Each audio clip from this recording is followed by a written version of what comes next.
Ho ho ho everyone, it's time for a festive VHS review, and what has Santa brought me in my stocking? Oh what a treat! Rudolph the Red-Nosed Reindeer, the movie. Because apparently, having a red nose just isn't enough without seeing it on the big screen. This movie was released in 1998 by a company called Good Times Entertainment, who were responsible for a slew of cheap Disney knockoffs throughout the 1990s. Even as a kid, you'd see these things in Lidl's and know they were a complete waste of money. But somehow, the company made enough cash to produce a Rudolph movie with an actual budget, and even hired some big-name voice actors to star in it. Maybe this won't be so bad, so let's find out if Rudolph gets a glowing review or a big red nose. God, that was bad. This tape was put out by Carlton Video, and already I'm getting a nauseating spray of nostalgia straight into my eyeballs. Carlton Home Entertainment brings you an extensive collection of children's videos full of music, fun and adventure. Just something about the music takes me back to being 4 years old, soaking up the pretty colours and flashing images. It's quite weird seeing all these old shows from when you were really little, like Tots TV, Bananas in Pajamas, those are some deep cuts. But then the funny thing was always the shows you didn't know. These were the shows that took on a mysterious quality, like where could you get them? Like Old Bear or Starla and the Jewel Riders. Starla and the Jewel Riders brings you romance, fantasy and adventure. What is this show? I never knew. Well, apparently in America it's known as Princess Guinevere and the Jewel Riders. I'm confused already. And on another note, I'm kind of amazed by how friendly this promo is, because sometimes when I hear the name Carlton I feel not so friendly, but more on that another time. Carlton Home Entertainment, for you and your family to own. On to the movie, and we begin in the North Pole, where everyone looks like they belong on the back of a Rice Krispies box, and we get a rendition of the classic Rudolph song we all know and love. But do you recall the most famous reindeer of all? But wait, how can you sing the song when Rudolph hasn't been born yet? Well, now he's born, and his parents are absolutely thrilled, especially his father, who appears to be the only reindeer ever to have survived the killing curse. Rudolph. I think it's a fine name. Now, the animation might not be as cheap as some of the other knockoffs that Good Times were responsible for, but it's definitely no Disney, put it that way. Still, Rudolph himself is a pretty sweet little guy. I mean, he's sneezing, tripping over, making funny noises. It's like an awe fest in here. Stop being so cute! What? Yikes, look at that. But despite Rudolph's adorable antics, his big red nose is a cause for concern with the other reindeer in Santa's village, who sing a song about how horrified they are by his monstrous appearance. What about his gleaming nose? It has a healthy shine. It absolutely glows. Yes, it's another musical, everyone, and to think people complain about the songs in the Tom and Jerry movie. It is a little pink. He'll grow out of it, I think. I mean, I don't get what the fuss is with these people. It's just a red nose. I get one of those whenever I catch a cold. Or are they? Nosist? Alright, break it up. Show's over. Meanwhile, Santa dispatches two of his sharpest, most intelligent elves to deliver some mail. We'll be promoted to the factory floor. That's where all the action is. Oh, boy.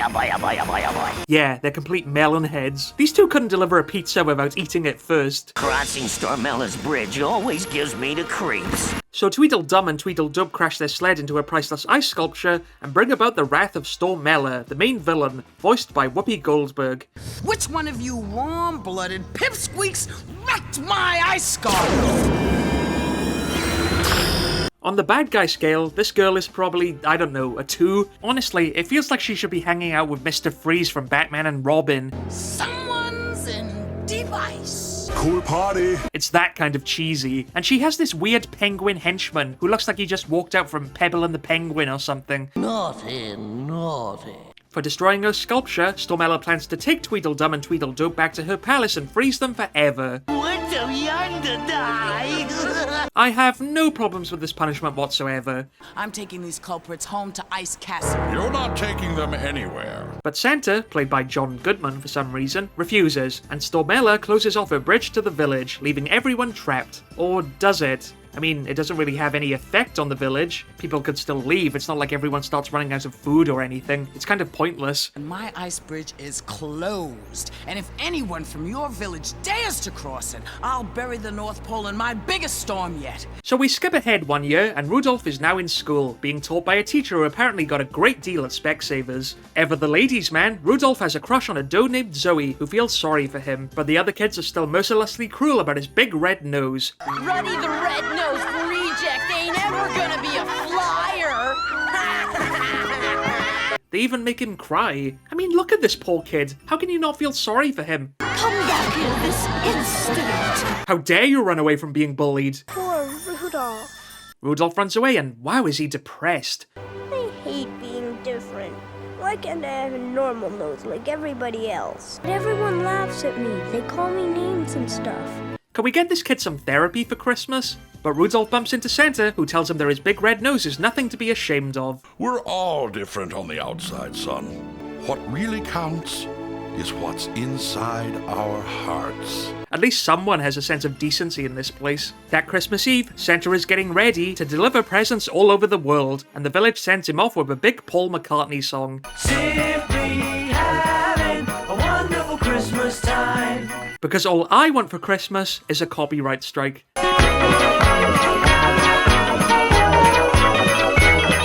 Rudolph finally plucks up the courage to talk to Zoe with even more silly goof faces. Oh my gosh!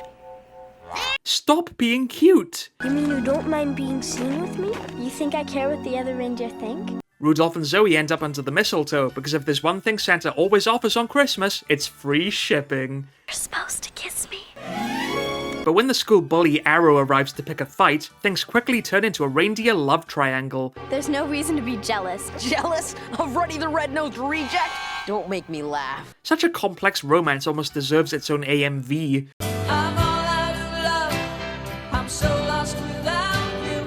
Rudolph and Arrow end up competing for Zoe's affections at the Reindeer Games, which I guess is meant to be like the Olympics for reindeer. You know, like in the lyrics of the song, Reindeer Games. That's quite an interpretation right there. But since we've skipped ahead in time again, Rudolph is now a teenager, voiced by Marie Kanker, Kathleen Barr. I'm sure Santa will notice you in the games, Rudolph. I'm sure he'll notice you too, Zoe. It's weird. On your mark. Get set. And they're off. So the big race is off, but Rudolph and Arrow are neck and neck, and they get into another argument over Zoe. Zoe's only nice to you because she feels sorry for you. Wait, is that Ed? Yeah, that's Ed. This movie is quickly turning into an Ed, Ed and Eddie reunion. Hi, Kevin! Dork! Rudolph wins the race, but ends up getting disqualified on a minor technicality. You're disqualified for illegal use of a glowing red nose. Now that Rudolph's career has ended in a performance-enhancing nose scandal, Arrow gets crowned the winner. Competitions are so fair that way. You're no flyer, Arrow. Flyers are brave, and they have character and true hearts, like Rudolph. But he has a red nose. Oh, you're so shallow. Crushed by his loss, Rudolph decides to run away from home for good, and we get a melancholy romance song where Rudolph's singing voice definitely doesn't match up with his real one. I need you to get me through the night. Show me the light when I fear the dark. Why do we need a full-on love ballad all of a sudden? It plays over the credits too, so I guess this was meant to be their big award-winning song? It has all this weird imagery. I didn't even need to make the AMV joke. This movie is doing it for me. Show me the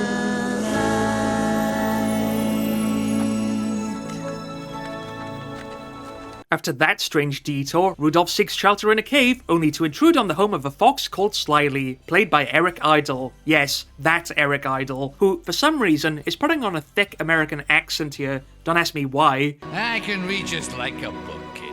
Your family never understood you. Your friends, they all turned their backs on you. He even has his own theme song to cheer Rudolph up, with a bunch of foxes wearing lipstick as backup singers. Yeah, this movie is quickly losing me. So for every step forward, there's a step in reverse. Things could be better, they could always be worse. Personally, I think this is a bit of a missed opportunity. We all know what he really should be singing. Always look on the bright side of life. While Rudolph and Slyly bond over the wonderful world of nose-related humour, Rudolph's parents discover that he's missing, and Zoe sets out to look for him, but she ends up getting captured by Stormella, who creates a big storm to prevent anyone from leaving Santa's village. Thanks to you, I get to blow the storm that'll bury Santa for good. Why didn't she just do that in the first place? But with 2 missing reindeer, Santa sends out his 2 best agents to get them back. I have an important job for you. And they were never seen again. Meanwhile, an avalanche leaves Rudolph and Slyly without a place to stay. That's pretty much my face while watching this movie. They look for another cave, but run into an angry polar bear called Leonard, voiced by Bob Newhart. Huh? I'm so glad they gave the best dialogue to such a big celebrity voice actor. We were just cold and hungry with nowhere to go. Also, have you noticed how all these guys have the same haircut? It must be trendy in the North Pole. Rudolph puts on his sad face and Leonard becomes their friend, which is pretty fortunate seeing as he basically lives like a human. Where does a polar bear get a bed from? But in the middle of the night, Rudolph gets some PTSD flashbacks and needs some fresh air, where he runs into a gang of colourful fairy sprites. Have we met before? We're the sprites of the Northern Lights. Yeah, they've been buzzing around this movie every now and then. Much like flies, they're just a nuisance, really. We've been keeping an eye on you. We're admirers of your wonderful nose. Yeah, they're pretty obsessed with him. I guess you could call them Rudolph's first fangirls. Your friend Zoe is in terrible danger. What? The sprites tell Rudolph that his dough is in another castle, and he races to rescue Zoe with the help of his new friends. This must be the way in. Giving all that cash to Bob Newhart must have been money well spent. Rudolph charges up his nose power and finds Zoe in Stormella's dungeon, but the evil Ice Queen is waiting for them, and they all get locked up, forced to suffer the torment of a villain song with some truly unique lyrics. I hate Santa Claus. Yes, I hate Santa Claus. I hate Santa Claus. I hate him. Hellfire? Puh, child's play by comparison. Work that out in therapy. Things look bleak, but Rudolph and Zoe finally get the chance to admit their feelings for each other. Rudolph, you mean everything to me. You make my whole heart glow. What a sweetie pie. Now that the shipping dispute is finally settled, Slyly gets the key to the cells and frees Rudolph and his friends, but Stormella catches up with them, only for Rudolph to use his secret weapon to get the better of her. Now, getting killed by a glowing red nose would be a pretty unique villain death, but Stormella survives, hanging on for dear life to the edge of a cliff. Help me! Rudolph and his friends pull her back up, and she offers Rudolph a wish in exchange for saving her life. Bad guys are awfully generous that way. I want you to be nice. What kind of wish is that? This might be one of the worst villain defeats ever. Wishing for a bad guy to be nice? Try using that on some real villains and see where it gets you. I want you to be nice.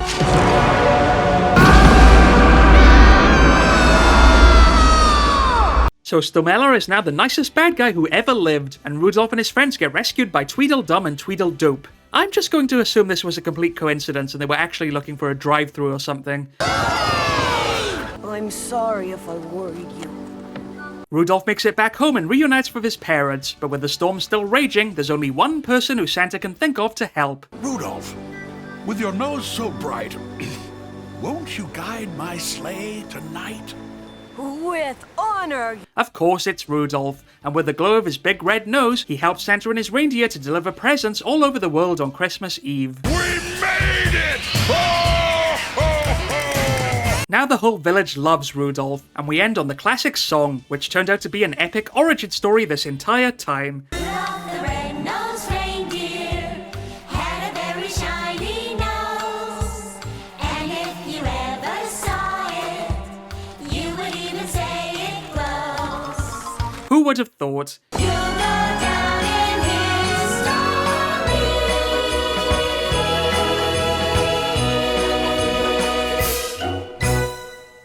So that was the Rudolph movie, and what did I think about it? Well, I'll say this. If I were a kid in the early 2000s, and I was sick as a dog on Christmas Eve, slumped on the sofa and this was the only thing on, I don't know, pop, and I was too lazy to change the channel because of my throbbing migraine, I might just tolerate this movie. But outside of those very specific circumstances, it's just a cheap, forgettable Christmas movie. I mean, Rudolph himself is a fairly charming character, but it doesn't really have much else going for it. No fun songs, no hilarious jokes, or anything really. It's probably one of those things where you look back on it and think, did that really exist? Well, it did, and this is the result. A big red glowing example of meh. And that's about it. Thanks for watching this video and have a very Merry Christmas.